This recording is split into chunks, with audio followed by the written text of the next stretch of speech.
Assalamualaikum warahmatullahi wabarakatuh. Perkenalkan, nama saya Rafika Nurfadila Adam. Di sini saya akan menjelaskan pengertian dan struktur polimer.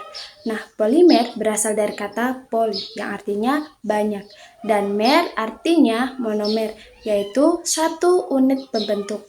Jadi, polimer adalah molekul besar atau makromolekul yang tersusun dari monomer-monomer.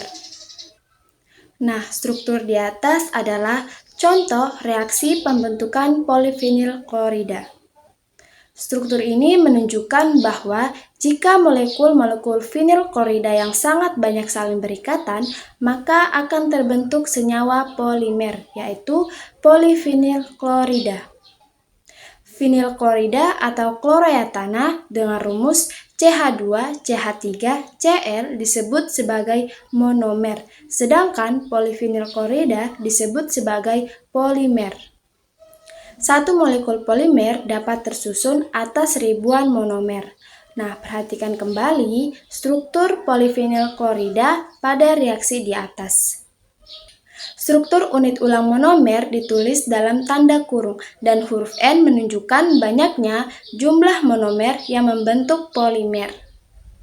Penamaan dilakukan dengan menambahkan awalan poli dalam monomernya. Reaksi polimerasi. Apa kalian tahu apa itu polimerasi? Proses pembentukan polimer dinamakan sebagai polimerasi. Jadi, polimerasi merupakan penggabungan molekul-molekul kecil yang disebut monomer menjadi molekul besar yang disebut polimer. Ada dua jenis polimerasi. Yang pertama adalah polimerasi adisi. Perlu kalian ketahui, reaksi adisi merupakan reaksi pemecahan ikatan rangkap menjadi ikatan tunggal, sehingga ada atom yang bertambah pada senyawa tersebut. Jadi, polimerasi adisi merupakan pembentukan polimer dari monomer-monomer yang memiliki ikatan rangkap. Pada reaksi ini, monomer memecah ikatan rangkapnya kemudian berikatan dengan monomer lain, sehingga membentuk polimer dengan ikatan tunggal. Artinya, monomer dari polimer adisi merupakan senyawa-senyawa yang memiliki ikatan karbon yang berikatan rangkap, seperti stirena, alkena, dan haloalkana. Contoh pembentukan polimerasi adisi sendiri antara lain yang pertama adalah pembentukan polietilena atau polietena dari etana atau etilena. Yang kedua adalah pembentukan polivinyl klorida atau PVC dari vinyl klorida 1-kloroetana. Dengan proses reaksi akan dijelaskan sebagai berikut.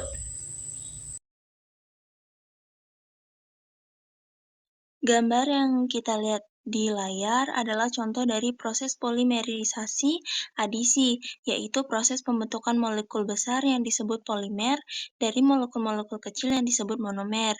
Dalam gambar ini, kita melihat pembentukan polietilena, sebuah jenis plastik yang sangat umum dari monomer etena atau etilen. Di bagian kiri gambar, kita melihat dua molekul etena. Setiap molekul etena memiliki dua atom karbon yang dihubungkan oleh ikatan rangkap dua. Kemudian, kita juga dapat melihat tanda panah yang menunjukkan terjadinya reaksi. Ketika molekul-molekul etena saling berdekatan dan bereaksi ikatan rangkap dua pada setiap molekul, etena akan memecah atau memutus, sehingga setiap atom karbon yang sebelumnya berikatan rangkap akan membentuk ikatan tunggal dengan atom karbon dari molekul etena lainnya. Dan perlu diketahui, proses ini terus berulang, di mana molekul-molekul etena terus bergabung satu sama lain, membentuk rantai panjang atom karbon yang terhubung oleh ikatan tunggal. Rantai panjang inilah yang disebut polietilena atau polietana, yang ditunjukkan di bagian kanan gambar. Huruf N yang ada di luar tanda kurung kotak menunjukkan bahwa rantai ini bisa sangat panjang dengan banyak sekali unit etena yang bergabung. Jadi, polietilena pada dasarnya adalah rantai panjang etena yang terhubung oleh ikatan tunggal. Sekian penjelasan tentang pembentukan polietilena dari etena. Terima kasih. Selanjutnya, ini merupakan gambar polimerisasi adisi, yaitu pembentukan polivinil klorida PVC dari monomer vinil klorida. Mekanismenya masih sama seperti pada pembentukan polietena tadi. Dapat kita lihat di bagian kiri gambar, kita melihat monomer vinil klorida. Setiap molekul vinil klorida memiliki dua atom karbon yang dihubungkan oleh ikatan rangkap dua. Salah satu atom karbon juga mengikat atom klor Cl. Panah di tengah gambar menunjukkan arah reaksi. Ketika molekul-molekul vinil klorida saling mendekat dan bereaksi, ikatan rangkap dua pada setiap molekul vinil klorida pecah. Akibatnya, setiap atom yang sebelumnya berikatan rangkap akan membentuk ikatan tunggal dengan atom karbon dari molekul vinil klorida lainnya. Proses ini terus berulang, di mana molekul-molekul vinil klorida terus bergabung satu sama lain, membentuk rantai panjang atom karbon yang terhubung oleh ikatan tunggal. Rantai panjang inilah yang disebut polivinil klorida atau PVC, yang ditunjukkan pada bagian kanan gambar. Huruf N yang berada di luar kurung kotak menunjukkan bahwa rantai ini bisa sangat panjang dengan banyak sekali unit vinil klorida yang bergabung. Sekian penjelasan tentang proses pembentukan polimerisasi adisi, yaitu bagian pembentukan polivinil klorida. Sekian, terima kasih. Jenis reaksi polimerisasi yang kedua adalah polimerisasi kondensasi. Kondensasi sendiri merupakan reaksi penggabungan gugus-gugus fungsi antara kedua polimer. Artinya, polimerisasi kondensasi merupakan reaksi pembentukan polimer dari monomer-monomer yang mempunyai dua gugus fungsi. Contoh pembentukan polimerisasi kondensasi sendiri, salah satunya adalah pembentukan nilon, yaitu nilon 6,6 yang dibentuk dengan heteropolimer atau monomernya yang beragam, yaitu antara heksametilena diamina 1,6 diamina heksana dengan asam adipat, asam 1,6 heksana dioat. Dengan proses reaksi adalah sebagai berikut.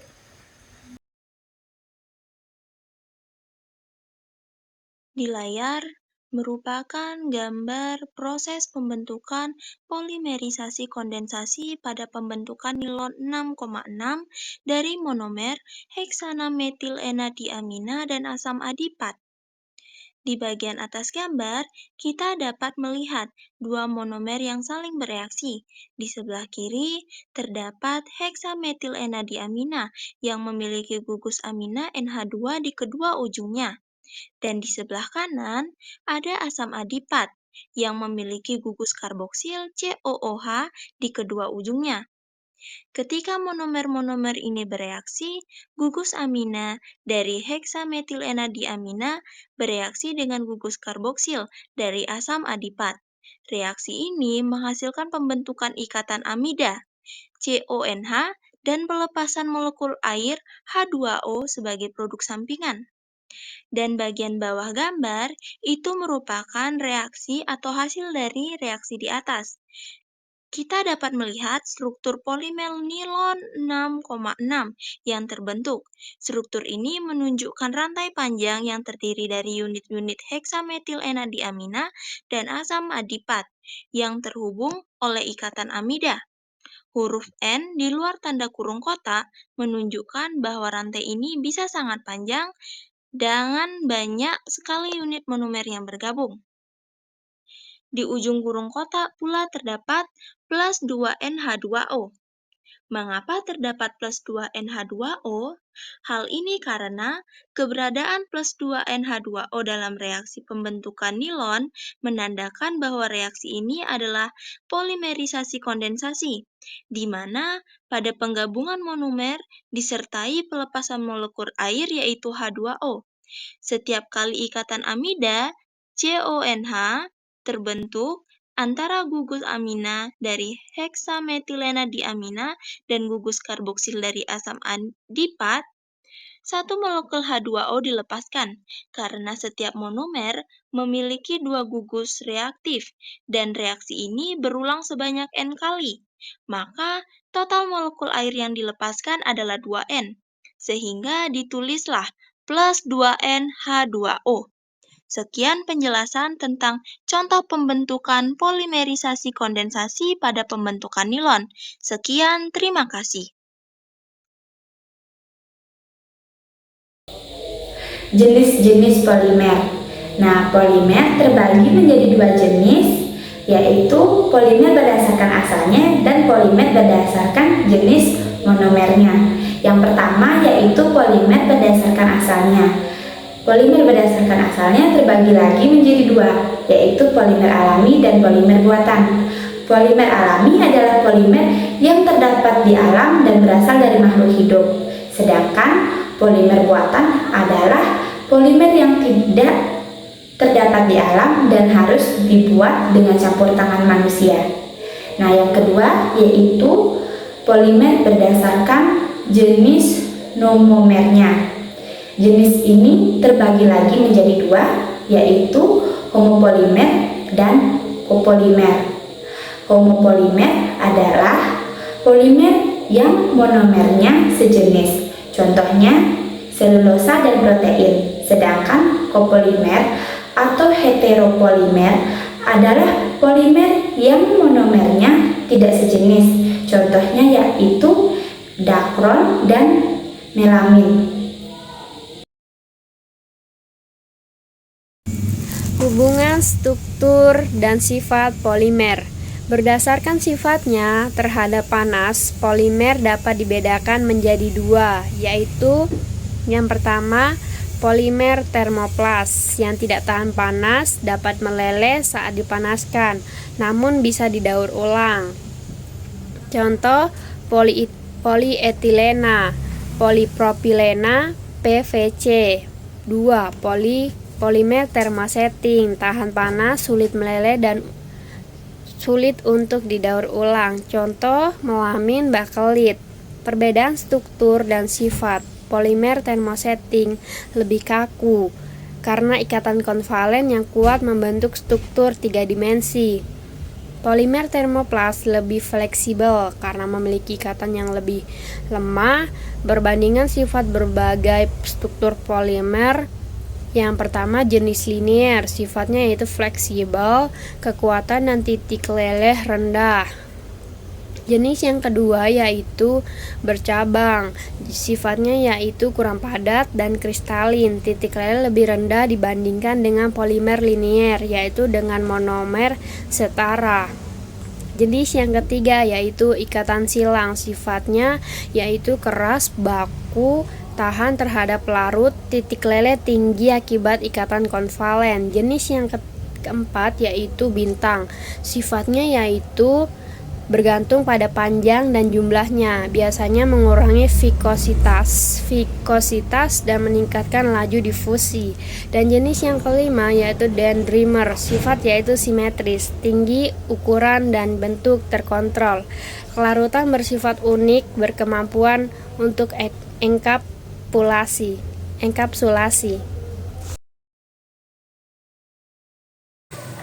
Baiklah, di sini saya akan menjelaskan tentang plastik. Nah, plastik adalah polimer sintetis yang digunakan dalam kehidupan sehari-hari. Adapun proses pembuatannya yaitu melalui polimerisasi yang menyatukan monomer menjadi polimer. Namun, teman-teman, plastik ini sulit terurai dan mencemari lingkungan serta berbahaya bagi kesehatan manusia. Adapun jenis-jenis plastik dan dampaknya. Yang pertama yaitu plastik PET. Nah, plastik PET ini digunakan untuk botol minum kedap udara, tetapi plastik ini berpotensi karsinogenik jika terkena panas. Yang kedua, plastik HDPE. Plastik ini digunakan untuk botol susu ataupun shampoo, cukup aman, tetapi bisa melepas zat pengganggu hormon. Yang ketiga yaitu plastik PVC, digunakan dalam pipa ataupun kabel, cukup kuat tetapi mengandung zat beracun seperti BPA. Yang keempat yaitu plastik LDPE, digunakan untuk kantong plastik fleksibel tetapi merusak hormon manusia dan sulit didaur ulang. Kemudian ada plastik PP, digunakan untuk wadah makanan ataupun popok. Nah, cukup tahan panas tetapi sulit didaur ulang. Yang berikutnya yaitu plastik PS, digunakan untuk styrofoam, ringan dan murah tetapi berbahaya bagi sistem syaraf. Yang berikutnya yaitu plastik oathair, digunakan untuk galon ataupun peralatan medis, sering mengandung BPA yang mengganggu hormon. Kemudian ada plastik ramah lingkungan. Yang pertama yaitu plastik photodegradable. Nah, plastik ini terurai oleh sinar matahari tetapi tidak efektif jika tertimbun dan bisa menambah pencemaran mikroplastik. Yang kedua ada plastik biodegradable. Nah, plastik ini teman-teman, dia terurai oleh mikroorganisme, lebih ramah lingkungan karena berbahan biopolimer. Nah, plastik ini dikembangkan sejak tahun 1900, awalnya dari kacang kedelai. Nah, menghambat perpindahan uap dan lemak digunakan dalam bioplastik, ya. Kemudian dia terurai melalui proses biodegrasi yang dipengaruhi oleh struktur kimia. Nah, struktur kimia polimernya. Kemudian apa plastik yaitu dia sulit terurai, mencemari tanah dan air. Nah, teman-teman perlu ketahui nih, Indonesia menyumbang sampah plastik terbesar kedua di lautan, yaitu sebesar 1,2 juta ton per tahunnya. Oke, jadi kesimpulannya itu teman-teman, plastik dia itu bermanfaat tetapi berdampak negatif bagi lingkungan dan kesehatan. Nah, upaya yang harus kita lakukan yaitu kita harus mendaur ulang dan penggunaan alternatif diperlukan untuk mengatasi masalah plastik global. Nah, Baik, Assalamualaikum warahmatullahi wabarakatuh. Perkenalkan, nama saya Fitrianto. Di sini saya akan menjelaskan tentang biopolimer organik. Biopolimer organik dibagi menjadi 4, yaitu yang pertama ada karbohidrat, yang kedua ada protein dan asam amino, yang ketiga ada asam nukleat, dan yang terakhir ada lemak. Di sini saya akan menjelaskan 2 dari keempat tersebut, yaitu karbohidrat dan protein. Langsung saja, yang pertama yaitu karbohidrat. Karbohidrat biasa disebut dengan sakarida. Sakarida berasal dari bahasa Arab yaitu sakar, yang artinya gula. Kemudian berdasarkan gugus fungsi, sakarida itu memiliki 2 gugus fungsi, yaitu yang pertama polihidroksialdehid dan yang kedua yaitu polihidroksiketon. Ikatan sakarida dibagi menjadi beberapa bagian. Yang pertama yaitu monosakarida. Monosakarida dibagi menjadi beberapa bagian juga, yaitu yang pertama glukosa, galaktosa, dan fruktosa. Glukosa dan galaktosa biasa disebut dengan aldosa. Kenapa disebut dengan aldosa? Karena di dalam tubuh glukosa dan galaktosa ini memiliki gugus dari aldehid, sehingga disebut dengan aldosa, atau lebih tepatnya kita bilang dengan aldoheksosa. Kemudian yang ketiga ada fruktosa. Fruktosa biasa disebut dengan ketosa. Kenapa disebut dengan ketosa? Karena di dalam tubuh fruktosa memiliki gugus keton, sehingga disebut dengan ketosa, atau lebih tepatnya dibilang ketoheksosa. Kemudian ada juga monosakarida berdasarkan jumlah atom C dibagi menjadi 4, yaitu yang pertama ada triosa, yang kedua ada tetrosa, yang ketiga ada pentosa, dan yang keempat ada heksosa. Contoh-contohnya yaitu yang pertama triosa. memiliki contoh gliseroldehyde. Yang kedua tetrosa, yaitu contohnya yaitu eritrosa. Yang ketiga pentosa, contohnya yaitu ada ribosa. Dan yang terakhir yaitu heksosa, seperti yang saya bilang tadi, bisa glukosa, galaktosa, dan fruktosa. Ada pula sifat-sifat monosakarida dibagi menjadi 3. Yang pertama yaitu larut dalam air. Jadi sifat monosakarida bisa larut dalam air. Yang kedua yaitu bersifat optik aktif atau memiliki C chiral atau C asimetris dalam senyawa tersebut. Artinya apa? Yaitu C yang dapat merangkap 4 atom atau gugus fungsi yang berbeda. Yang terakhir yaitu merupakan gula pereduksi. Artinya monosakarida bereaksi dengan pereaksi Fehling, Tollens maupun Benedict. Kemudian yang kedua yaitu ada disakarida. Disakarida dibagi menjadi beberapa bagian, yaitu yang pertama maltosa, yang kedua laktosa, dan yang ketiga sukrosa. Maltosa dapat dipecah menjadi glukosa dan glukosa. Laktosa dapat dipecah menjadi glukosa dan galaktosa. Sukrosa dapat dipecah menjadi glukosa dan fruktosa. Kemudian kita masuk ke sifat-sifat disakarida, yaitu pertama, disakarida yaitu maltosa dan laktosa adalah gula pereduksi sama dengan monosakarida. Sedangkan sukrosa adalah gula non-pereduksi, artinya sukrosa tidak dapat bereaksi dengan pereaksi Fehling, Tollens, maupun Benedict. Kemudian kita masuk ke bagian yang ketiga, yaitu polisakarida. Polisakarida adalah yang pertama terdiri dari banyaknya molekul monosakarida.